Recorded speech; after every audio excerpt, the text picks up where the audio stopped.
Firman Tuhan hari ke-136, 16 Mei tahun 2025. Surat Judas pasal 1, ayat 2. Perikop, waspada guru-guru palsu. Pada hari ini, di hari yang ke-136, tanggal 16 Mei tahun 2025, diambil dari kitab atau surat Judas pasal 1 ayat 2 dengan perikop waspada pada guru-guru palsu.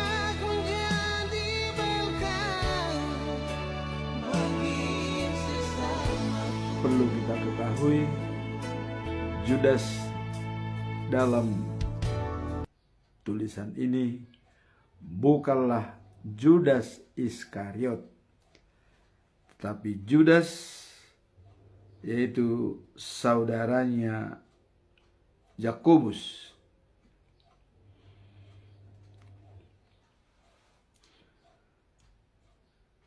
Dengan nats adalah sebagai berikut: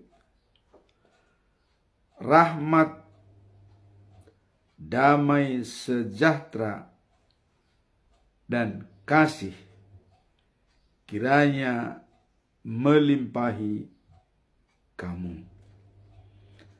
Dalam bahasa Indonesia sehari-hari dikatakan bahwa Judas saudara Yakobus mengharap semoga Allah memberi berkat, rahmat, dan sejahtera kepadamu dengan berlimpah-limpah.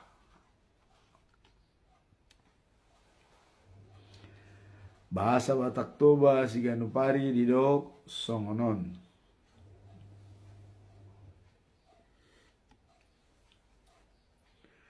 Gokma asini roha dohot dame dohot holong niroha dihamu. Itulah firman Tuhan pada hari ini. Sekali lagi saya katakan bahwa Judas dalam tulisan ini adalah bukan Judas Iskariot, tetapi si Judas saudaranya Yakobus. Itulah penulis surat ini. Sekarang mari kita lihat adanya tulisan dari Judas untuk para pembaca. Jadi tidak menyampaikan kepada jemaat tertentu, tapi ini kepada pembaca. Mengharapkan apa latar belakang daripada perikop ini. Latar belakangnya adalah Judas melihat bahwa ada ajaran-ajaran guru-guru palsu. Jadi dia mengingatkan dengan ayat hari ini supaya rahmat, damai sejahtera, dan kasih kiranya melimpahi kamu. Itulah intinya. Sebagai latar belakang daripada ayat ini adalah Judas mengharapkan bahwa pesan tentang kasih karunia, kedamaian, dan kasih yang melimpah kepada para pembaca. Jadi apa penekanan daripada Judas? Di sini Judas menekankan pada pembacanya bahwa dalam menghadapi guru-guru palsu.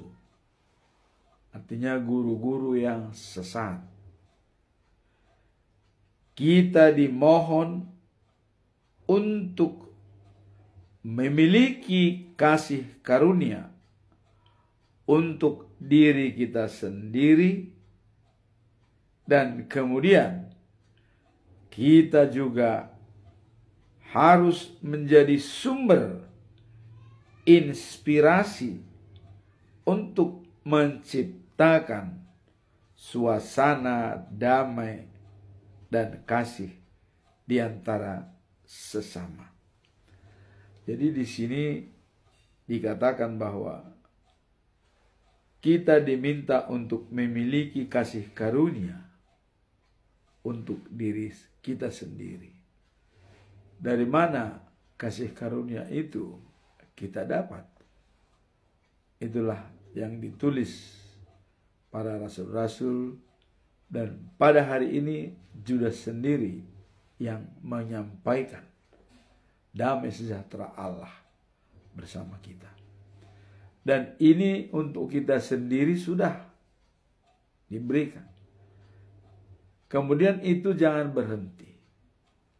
Tetap kita juga wajib memberikan inspirasi kepada orang lain sesama.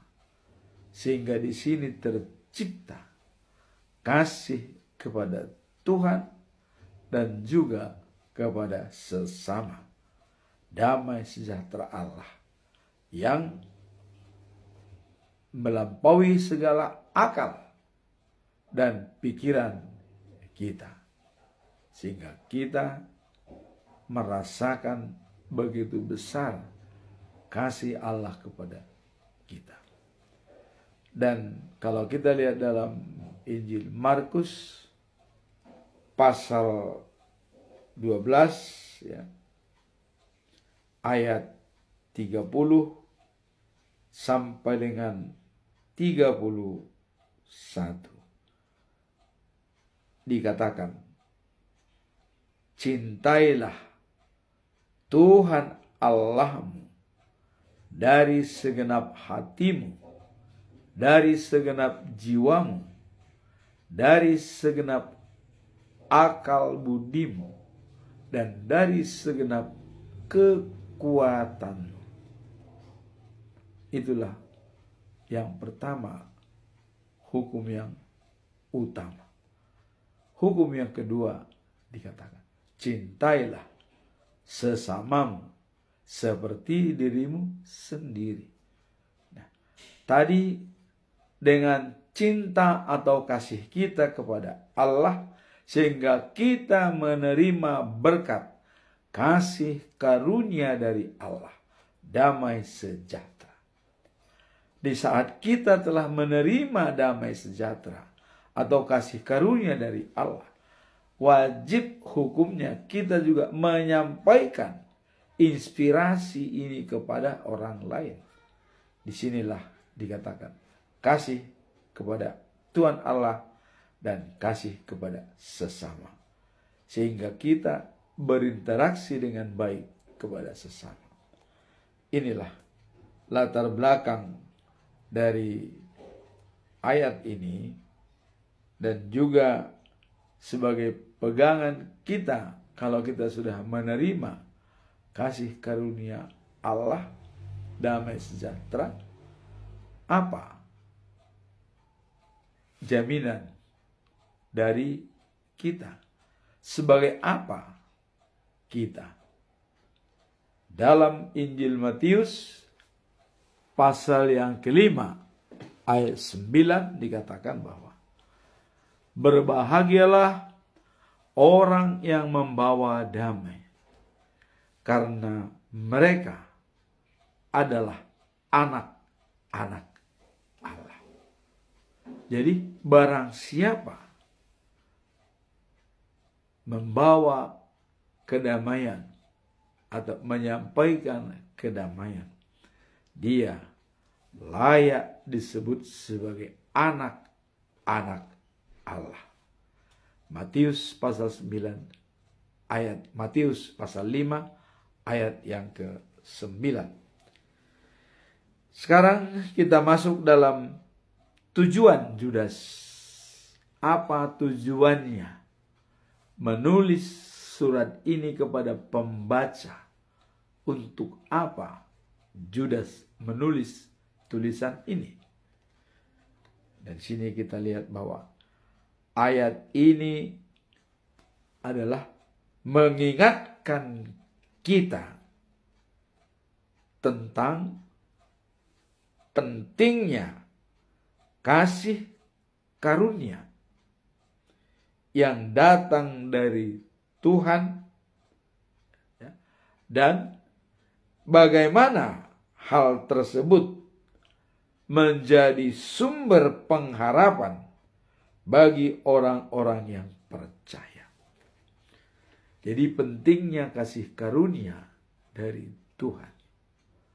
Dan itulah sebagai sumber, ya, pengharapan kehidupan bagi orang-orang yang percaya. Jadi kasih karunia dan damai sejahtera Allah adalah merupakan penting bagi setiap orang sebagai sumber pengharapan bagi kita yang percaya kepada Tuhan.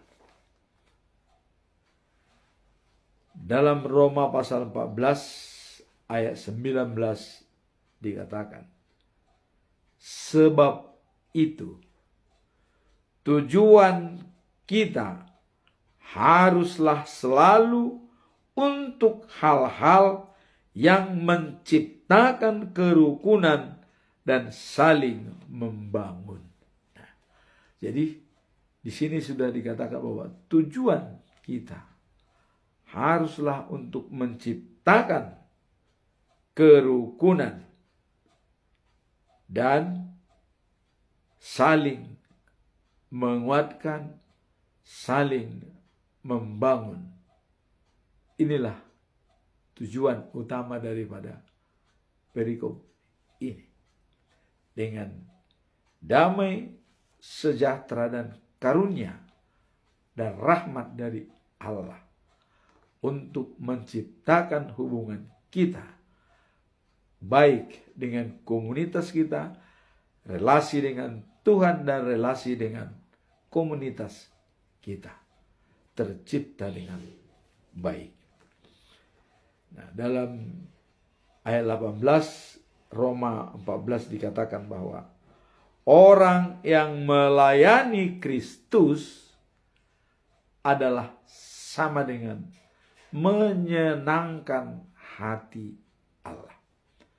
Jadi menyenangkan hati Allah itu adalah apabila orang sudah melayani Kristus dengan baik, percaya dan datang kepada Yesus, orang itu adalah menyenangkan hati Allah. Dan kalau kita lihat, siapa yang lebih dulu yang menyenangkan hati Allah?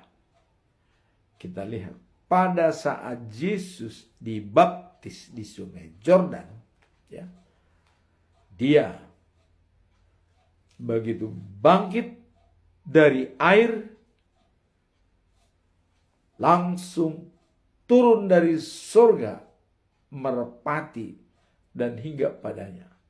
Dan langit terbuka. Suara dari Allah menyatakan, inilah anakku yang kukasihi, kepadanya lah aku berkenaan dan menyenangkan hatiku. Yesus adalah perwujudan dari Tuhan Allah ke dunia ini. Kita lihat dalam Injil Matius pasal 3 ayat 17 bahwa Yesus adalah anak Allah yang dikasihi dan kepadanya Allah berkenan. Maka ya, ketika kita mempelajari keberadaan Tuhan Yesus, kalau kita melihat dalam Injil Yohanes pasal 14 ayat 6 dikatakan, akulah jalan, ya, kebenaran dan hidup. Tidak ada sampai kepada Bapa tanpa melalui aku. Datang Filipus bertanya, di manakah Bapa itu? Jelaskan kepada kami, supaya kami tahu. Karena Yesus mengatakan tidak ada sampai kepada Bapa, lantas pengikutnya mengatakan, di mana Bapa itu? Yesus menjelaskan, Filipus, kau sudah lama bersama saya, tapi kamu kenapa masih belum mengerti siapa saya ini? Sudah lama kita bergaul, kira-kira begitu disampaikan Yesus. Tapi Yesus langsung berterus terang pada saat itu, karena itu adalah kesempatan dia terakhir untuk memberikan pengarahan kepada murid-muridnya sebelum bangkit atau naik ke surga, ya, untuk menyiapkan jalan bagi kita. Dikatakan oleh Yesus, melihat aku sama dengan melihat Bapa. Dari sini bisa kita simak makna apa yang disampaikan Yesus, melihat aku sama dengan melihat Bapa. Berarti Yesus sama dengan Bapa. Mau cari kemana lagi Bapa itu? Kira-kira begitu yang disampaikan Yesus. Dan Yesus sudah mengatakan, aku menjalankan segala perintah atas pengetahuan Bapa, tidak pernah atas keinginanku sendiri. Kenapa? Karena aku bersama dengan Bapa dan Bapa bersama dengan aku.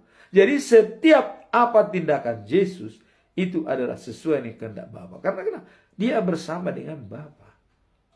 Disinilah, ya, pendapat-pendapat daripada apologet di luar umat Kristen yang mengatakan bahwa Yesus beda dengan Allah, beda dengan Roh Kudus, ada 3 Tuhan. Padahal di sini sudah dikatakan, Bapa bersama dengan aku bersama dengan Bapa. Nah, satu lagi nanti Yesus mau naik ke surga, dia menjanjikan akan kukirim Roh Kudus untuk menemani kalian, supaya ada penolong, pembimbing, dan juga pemberi harapan kepadamu, supaya hidupmu tidak sesat, untuk menemani kamu sampai akhir hajatmu, sampai akhir hidupmu di dunia ini, sampai saya datang menjemputmu. Roh Kudus yang menemani. Roh Kudus itu siapa? Ya dia, Allah juga. Nah makanya Trinitatis, Bapa, Anak, dan Roh Kudus adalah jadi satu kesatuan. Tidak ada terpisah 3. Maka kalau Anda melihat di dalam setiap khotbah saya, ada 3 di bawah daripada ini. Pertama adalah globe yang berputar. Itu saya gambarkan adalah dunia. Kita berada di dalam dunia yang saat ini, yang berputar, ya. Dan yang kedua adalah segitiga sama sisi. Itulah Trinitatis. 3 sisi, ya, sama, tapi dia dalam satu kesatuan. Apakah segitiga itu 3? Tidak. Segitiga itu adalah satu, tapi dalam satu kesatuan. Sama dengan tubuh kita. Ada jantung, ada kaki, ada otak, ada ginjal. Semuanya itu tidak terpisah menjadi satu kesatuan. Demikianlah Tuhan, Allah Bapa, Anak, dan Roh Kudus. Satu kesatuan. Dari pernyataan Yesus mengatakan, aku bersama Bapa dan Bapa bersama dengan aku. Melihat aku sama dengan melihat Bapa. Jelas, ya. Nah kemudian kalau kita lihat dari 3 gambar yang ada di bawah ini, yang satu terakhir adalah segi 4.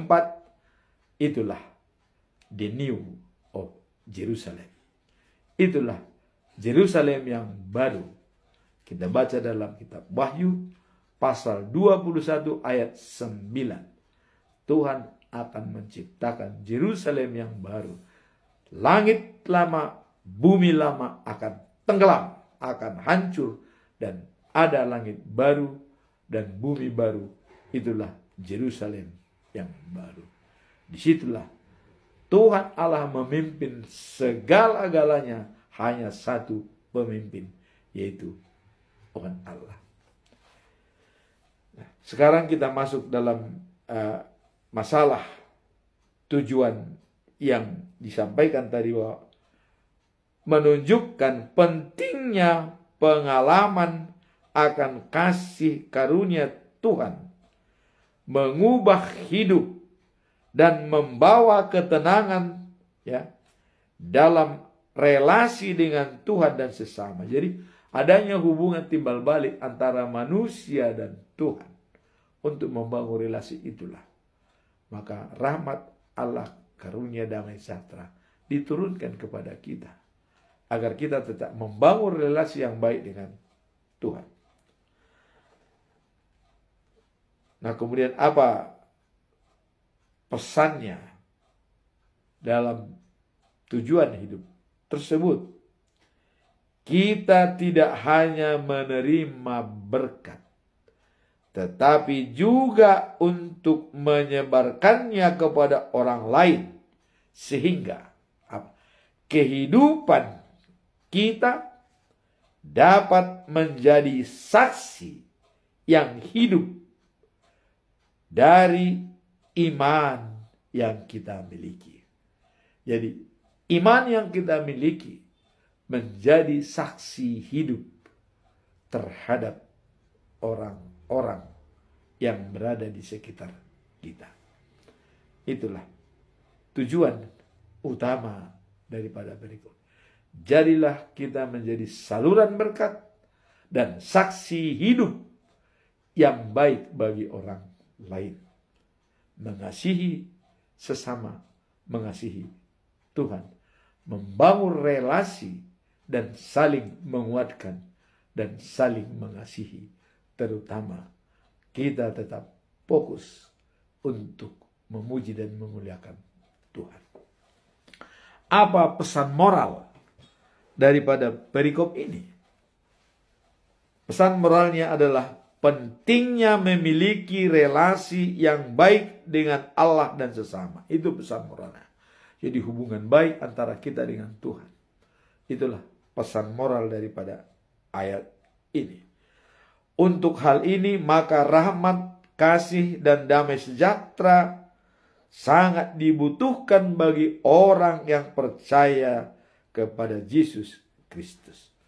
Matius 5 ayat 9 dikatakan, berbahagialah orang yang membawa damai, karena mereka layak disebut sebagai anak-anak Allah. Sekarang kita masuk dalam implementasi. Apa implementasi? Penerapannya dalam ayat ini. Dengan memiliki nilai-nilai rahmat, kasih, dan damai sejahtera yang Tuhan berikan kepada kita. Jadi nilai-nilai itu sudah diberikan. Bagaimana kita mengimplementasikannya kepada orang? Nah, panduan. Ya, hal ini bisa menjadi panduan dalam interaksi sehari-hari dengan orang lain, khususnya dalam konteks memperkuat hubungan dan membangun lingkungan yang harmonis. Jadi inilah implementasi setelah kita memiliki nilai-nilai kasih, karunia, dan damai sejahtera. Untuk sebagai panduan kita membangun hubungan dengan orang lain dalam kehidupan sehari-hari. Jadi implementasinya adalah kita sebagai lanjut usia punya pengalaman-pengalaman yang berharga. Pengalaman itulah yang bisa kita sampaikan kepada orang lain. Dan kita sebagai saksi hidup yang hidup dalam kasih Allah. Nah, sehingga ya, kita berusaha ya, dengan sesama kita dalam ya, kenyamanan dan juga ketenangan untuk membuat hubungan kita lebih baik dan lebih persuasif.